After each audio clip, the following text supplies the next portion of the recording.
Hello everyone, welcome to the second video in my series on traditional Chinese medicine. We're going to be picking up where we left off on the Shennong Bencao Jing, the classic Materia Medica of Shennong, the divine farmer. So just to quickly review where we're at so far in the reading, we've only done the first line of the preface, where we've learned about the Shang Yao, the superior type or the superior category of medicines, of which there are 120 different types, which is known as lordly. They predominantly nourish life and are used to respond to heaven. Okay, heaven. We'll see today a little bit about the comparison between heaven, humans, and earth here, where it seems like this heaven initially is probably just like the natural way in which heaven has provided things, but we'll see that here in a little bit. Anyways, continuing on with the comments about the superior medicines, we have that superior medicines are without toxicity. If you consume them many times or consume them for a long time, they will not harm humans. And then for those who desire to lighten the body, benefit qi, to not grow old, and to extend their years, then the root of those things, the root of doing that, the source of that is in the upper or the first classic. Remember, there's three different primary sections after the preface. Okay, so now we're going to cover a little bit more today than we did in the last video, even though this video will probably be a bit shorter than the first one, because I want to basically just cover the next two different categories of medicines, the middling medicines and the inferior medicines. So you're going to see a very parallel structure, or an identically parallel structure, in the next two lines that we're going to cover. So the grammar shouldn't look any different than if you saw the first video. So here, you'll see that we have medicine again. And if I draw a line right there, this is going to be our primary topic. Now, this first character, Zhong, that means middle. In the case of this, since it's modifying medicine in the same way that the locative shang above was, I think that this is something more like neutral, or you might want to call it middling, something like that. But anyways, we have the middle category of medicines, right? So you'll see then that for the number for this one, we'll see again we have 100, 2, and 10. You can look back to you should have learned this in the previous video, the pronunciation of these. 120. How many hundreds? 1. How many tens? 2. So that's 120. Okay, and then we have that same thing here where this, if you remember, zhong was type. Okay, it's the same exact structure that we saw. The only differences in this first part of the line are middle, which we've already covered, and then this character right here. I'll draw another big line here because this is the end of our first comment. We're going to see comment 2 over here. Should put a comment 1. Okay, so of the middling medicinal types, there are 120, okay? And this verb way are taken to be same exact structures we saw before. Now we have another noun over here. Let me just get rid of this line. It's just going to get in the way for us right now. Maybe make it a little bit smaller to divide up this second sub comment here. Taken to be chen,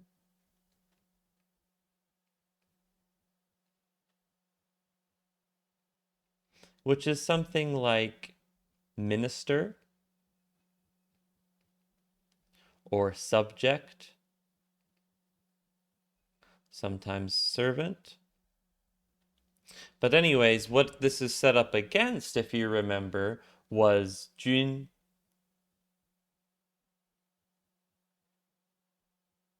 which means something like ruler.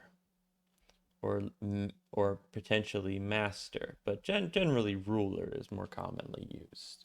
But so you'll see that this is a level below the ruler. It is someone who is subservient to the ruler. But we'll see that there's also another level that's below the chen, below the minister, in the third category. But so far we have the middling medicines. As for them, there are a certain number of types. How many types? 120 types. So the number, again, remember, is modifying type, telling us how many types.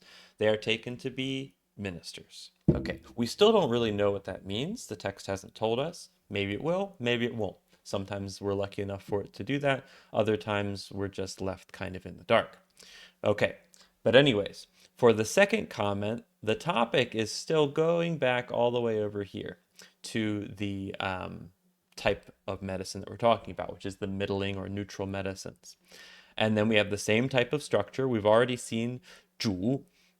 This is the verb slash adverb, which means predominantly. The second one is the same verb that we saw before, to nourish, yang. Now this one has changed though. 性. In the first line, we were nourishing life. In this case, we're nourishing nature. And so to kind of elaborate a little bit on life, Ming, from the first line, it's also something like lifespan, the natural extension of one's life, however long the life should extend to.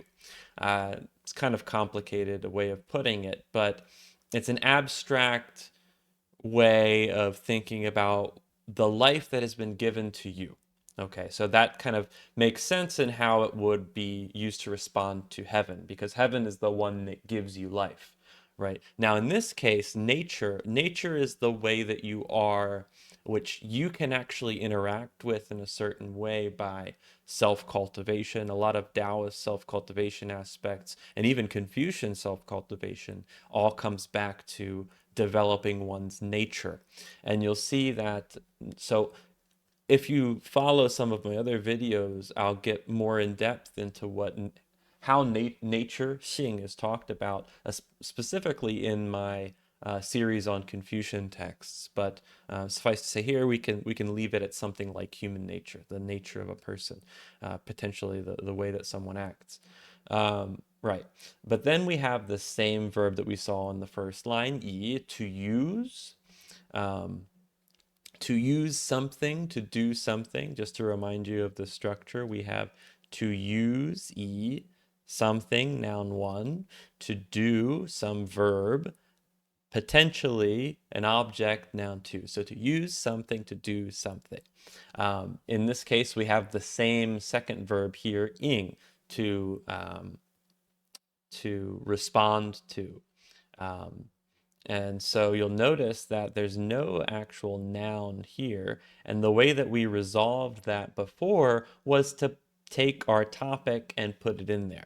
Because if someone is omitting a noun, then they're assuming that you already know the noun. So in this case, our options are middling medicine, type, minister, nature. The only one that really makes sense to use, I feel at least, and maybe you have a different opinion, is to insert medicine. In this case, middling type medicines, neutral medicines. So we use neutral medicines to respond to people. Now, what does that mean? We're going to see later on that it's more about mediating illness. It's about potentially resolving symptoms. And I think that that's why they're talking about it responding to humans. Okay, so then this human here, noun, is the noun to the object of the verb, right? So to use something, to use medicines, to respond to humans. Okay. Moving through this much faster because we already are familiar with the structure from the first video. And if you haven't watched the first video, I encourage you to go back and do that first, where you'll get a more in-depth treatment character by character. But I do want to read a lot of this text together, and so we're going to be building our knowledge on top of what we've already read. So to kind of remind us what we're talking about, we have our middling medicine. Okay, I'm going to put it here. That's the primary topic, as we've identified in the previous video. The primary topic in these parallel structures ends up getting carried through. So this is still our topic. We have more comments that were coming right here. Now, I'm going to put a line here because I think that this whole big chunk should be read together. I think that it kind of explains, continues to build on itself and explain. So our topic is still, I'll put neutral. I think that sounds more natural. Neutral medicine. Okay, right. So as for the neutral medicines, continuing on with our comments, they are wudu. I told you before that this here is a nominal negation. It negates nouns so that we know that this is a noun, and we already know this noun. It means toxicity, 毒.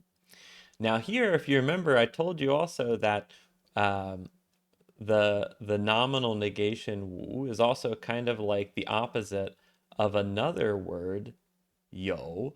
So this one you can think of it as to be without. The other one you can think of it as something like to exist or to have. So to not exist, to exist. So we have a kind of contradictory statement here, sort of, which says without toxicity, with toxicity. So meaning toxic. So non-toxic and toxic. What that means is that in the neutral category, you have the potentiality of it being both non-toxic and toxic, depending on potentially the situation or the particular type of medicine or its usage. And I think that is explained then by this section here.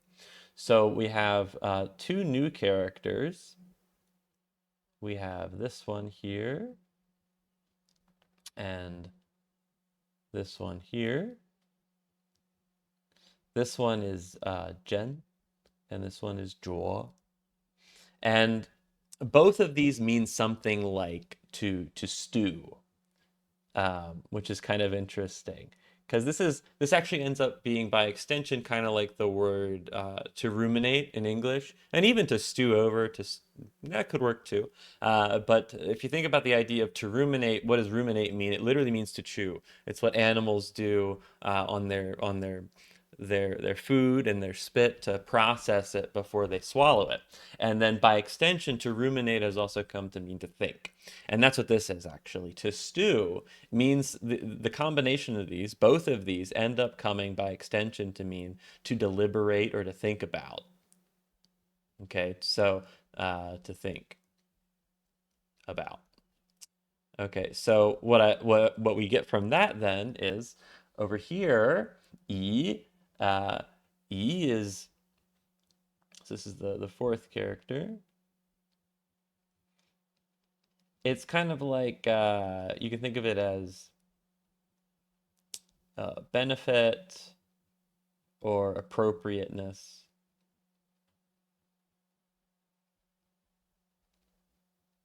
Basically what it's good for. And so this is a character that we've seen in other videos, but I'll remind us, it's a genitive pronoun. It's basically saying, if we take, let me get rid of this here, make space down here, qi. You can think of it as noun, zhi. Remember, zhi, this character here, zhi, is it's an attributive. It lets you connect nouns so that the second noun is described by the first noun. So in this case, yi, the appropriateness is being described by some implicit noun. The implicit noun, guess what it's going to be? It's going to actually be all the way back here. The types of medicines. It could be each individual type of medicine. The appropriateness of a particular medicine. You deliberate about the appropriateness of the particular medicine. And then that lets you know if it's going to be toxic, non-toxic. So depending on whatever substance you're using, you're going to have different situations. Sometimes you're going to have a very negative in a certain toxic way response, and in other situations you're only going to have a nourishing response. Okay, right. So for this first part of the line, we have that for the neutral medicines or the middling medicines, they can be non-toxic, they can be toxic. You must think about, or depending on, deliberating on the appropriateness of each one. Okay, then we have the same structure that we saw in the first one again. We have to desire. We have the nominalizer over here. So this is like one who, over here, you desires to do what? Then we have a couple different things. We have, oops, that's kind of a poor way of writing that. But we have, go back on that. We have, which is to halt, to stop. Then we have bing, which is just illness. Bing. Illness. So this is a verb, this is a noun, they're connected. To halt an illness. Then we have bu.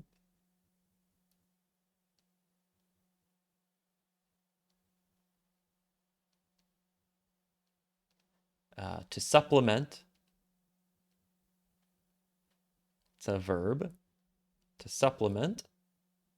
Then we have xu and lei. So xu is like vacuity, or literally a lack. I'll say a lack, emptiness.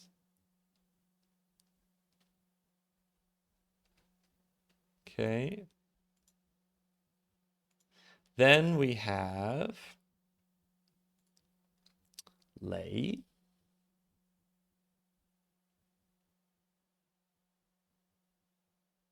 This is a tough one to write, and especially with this little tool that I'm using, it's kind of messy because it's so dense. But lei is like an exhaustion. Both of them are like nouns. And it's interesting that in this case, we have verb noun and then we have verb noun noun, where these are actually two different pairs to supplement emptinesses and exhaustions, which they kind of piggyback off of each other. They're both talking about lacks of something. But so building on what we already talked about in the first line, we have one who desires to halt illness, to supplement lack, basically lack and exhaustion, emptiness and exhaustion. Then same structure, the source. Sources are in the what? The middle or second, since we know that there's three. Classic or section, I think, would be more appropriate for this kind of usage in English, at least. So for the middling medicines, we're going to find them in the middle treatise, the middle section. It makes a lot of sense. So putting it all together, we have that the neutral medicines, of which there are 120 types, are taken to be ministers. They predominantly nourish nature, human nature. They are used to respond to human or humans. Those same middling medicines also are without toxicity or with toxicity, so non-toxic or toxic, depending on one's thinking about their particular appropriateness. One who desires to halt illness and supplement emptiness and exhaustion, or lack and exhaustion, the source is in the middle section.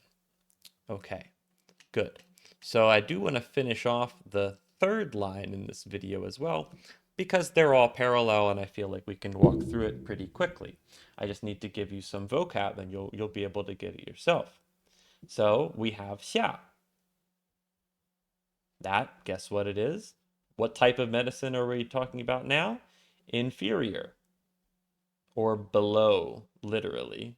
Lower, below. So inferior medicine. As for inferior medicine topic, Then we're going to have a bunch of comments. Wonderful. How many types are there? A little bit different. We have 1, 100, 2, 10. That's all the same. But then you'll notice that our type right here is preceded by another character. That's 5. So this one means 5. So what do we have? We have 5 for the first digit, followed by our second decimal. How many of our second decimal? 10, 2. So that's 25. And then we have a third decimal value, 100. How many hundreds? 1. So our total number is 125. So there's 5 more of the inferior medicines than there are of either of the other two types. Okay? We can get through that really quickly. Then we have 2 new characters over here. This is our new societal metaphor. So we have zuo and we have shi. These are both types of classes of people. Let me just write this, zuo and shi.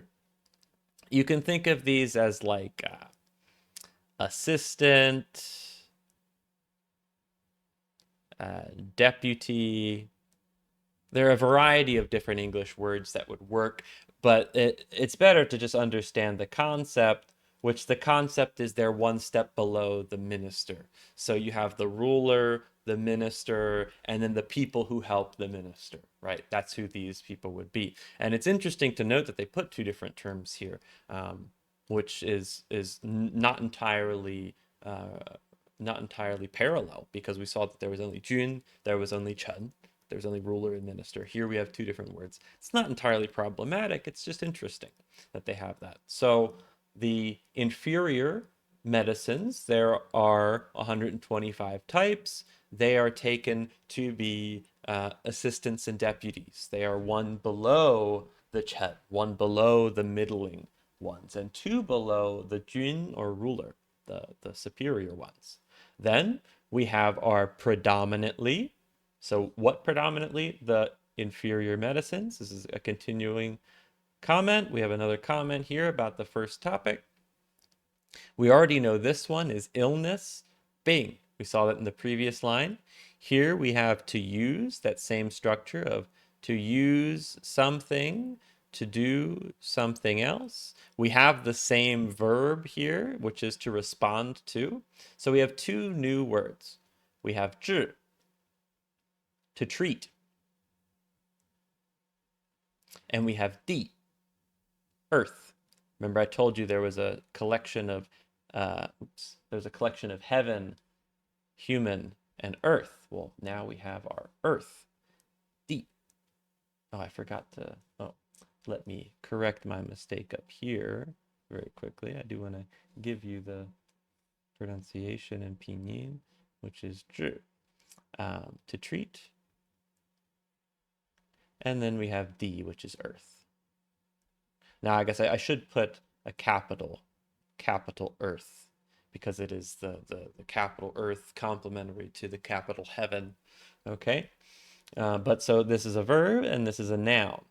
So verb, noun, to treat illnesses. And then here we have to use something to respond to earth. What is the something? Fill in our medicine, just as we've done before. So predominantly, inferior medicines treat illnesses and are used to respond to earth. So those are earthly manifestations of things. I believe that the best interpretation of this, at least in my mind, would be responding to earthly ailments, things that you are invaded by in a certain sense, infections and parasites and stuff like that.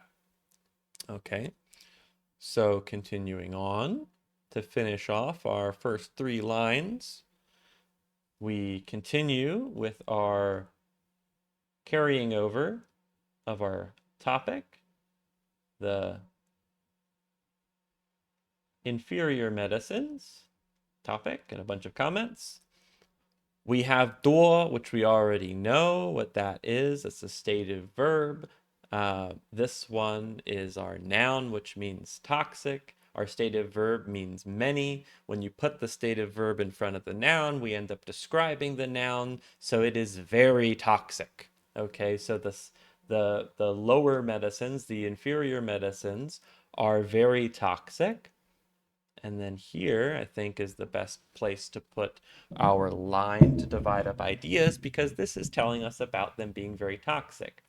We have our verbal negation. I'll put VN for that. Verbal negation, it negates verbs, which means we know that this is a verb. But this verb is also a helping verb. And we've seen it in other videos. It's ke, and it's a passive form in classical Chinese, which is a little bit different than in modern Mandarin. But it's telling can be. So what that means is that it's reflecting back onto the topic. So inferior medicines cannot be. Then we have another consumed. We've already seen that before. Fu cannot be consumed. But it's not that they can't be consumed entirely. We have another kind of adverb or stative verb acting as an adverb here, telling us in what way it's being consumed. And we've seen it before. Jiu is to be consumed for a long time. So this whole section right here, we actually end up having a verbal negation in front of a helping verb, okay, which is in front of an adverb, which is in front of a verb. And this whole thing is taken together, all conjoining together into one single meaning of cannot be consumed for a long time. Okay, so we've learned that inferior medicines are very toxic and cannot be taken for a long time. Then we have a very, very long, same structure as before, the zhe over here, one who what? One who you desires, verb, one who desires to. Then we have a bunch of little things. We have a verb here, chu,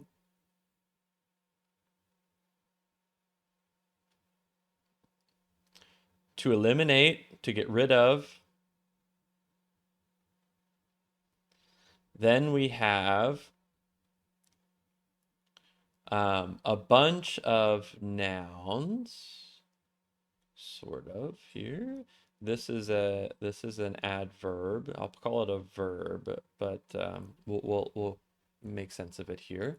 We're going to get a bunch of medicinal terms here. Han is cold. Oh, my apologies. Need to give you the pronunciation here. Han is cold. Zhe is the opposite of cold. Oops, forgot my little dots there. That was a terrible drawing, but you get the idea. Zhe is hot. So that's these two here. Cold, hot, and then I'm going to start with this one first. Qi. I think we've seen that before already. That's the qi, which is like, oops, let me put it, qi, sometimes written as qi, sometimes pneuma. It's the kind of abstracted life force that permeates and constructs all things, but it's being described actually in a particular way by xie, which xie is like corrupt or bad, all kinds of just badness. However you want to describe that, I'll call it corrupt. So corrupted qi.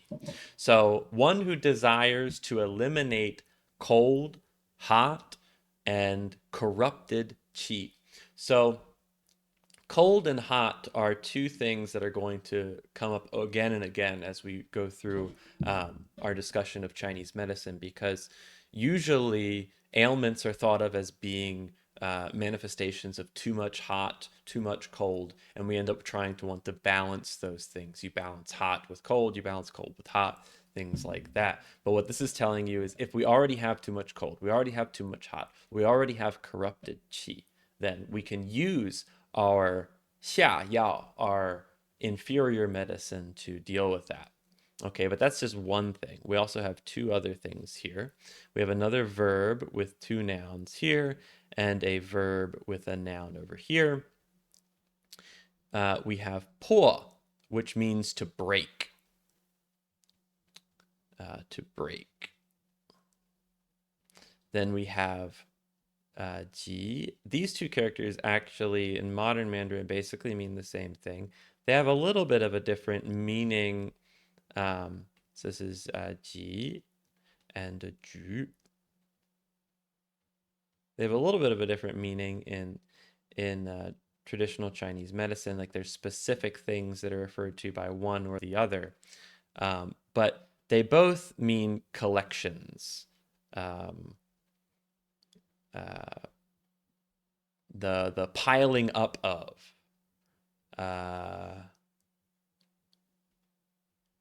Basically, blockages are usually thought of as being collections, piles of something that need to be broken through. And that's what's being discussed here. Now, we'll see specific examples of that later on, but suffice to say, we can break through these blockages, these piles, these collections using inferior medicines. And then this last one, so this is a verb connected to two different nouns.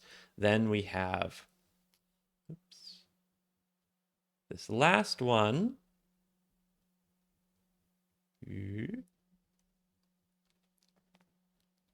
this is you, to resolve, to heal, can also mean to treat, but it's kind of a more extended form of that, a more definitive form of to treat. And then ji is another type, another word used to talk about illnesses, generally more severe than just a bing. But yeah, severe illness. Sometimes just illness. It really depends on who's using the word. But illness. So one who desires to eliminate cold, hot, corrupted qi, to break through piles and collections, blockages, and to heal severe illnesses, then guess what? Our source, our bun, our source, bun. Our source is where? It's in the lower, or in this case, since we know there's 3/3, section. Section. Okay, so that's where I wanted to get to today. Let's do a quick review of that. So we did the middling one. I already reviewed that. This last one, the superior or the inferior or lower medicines, the bottom medicines of the types, there are 125, so 5 more than the other 2. They are taken to be 1 less than the minister. You can think of it as assistant, deputy. We don't really know what it means yet. They predominantly treat sicknesses and are used to respond to earthly origins of things. They are predominantly, or very, I should say, they are very toxic. They cannot be consumed for a long time. One who desires to eliminate cold, hot, corrupted qi, to break through collections, piling up, obstructions, and to heal or treat illnesses, severe illnesses perhaps, then the source is the 3rd section. Okay, so we'll move on to some more details in the preface as we go. So far, we've learned about the 3 different categories, and we'll get some more details about that as we read. But I just wanted to thank you all for joining me in my reading of this text. I hope it's been helpful. I hope you've learned some stuff. I've been learning quite a lot by reading through this. And so, if you liked the video, give me a like. If you like my channel in general, give me a subscription, and that can then let you know when I'll be popping up here with new videos. And hopefully, you can check in and learn some more, and we can keep reading. So, until next time, thanks, and I'll see you later.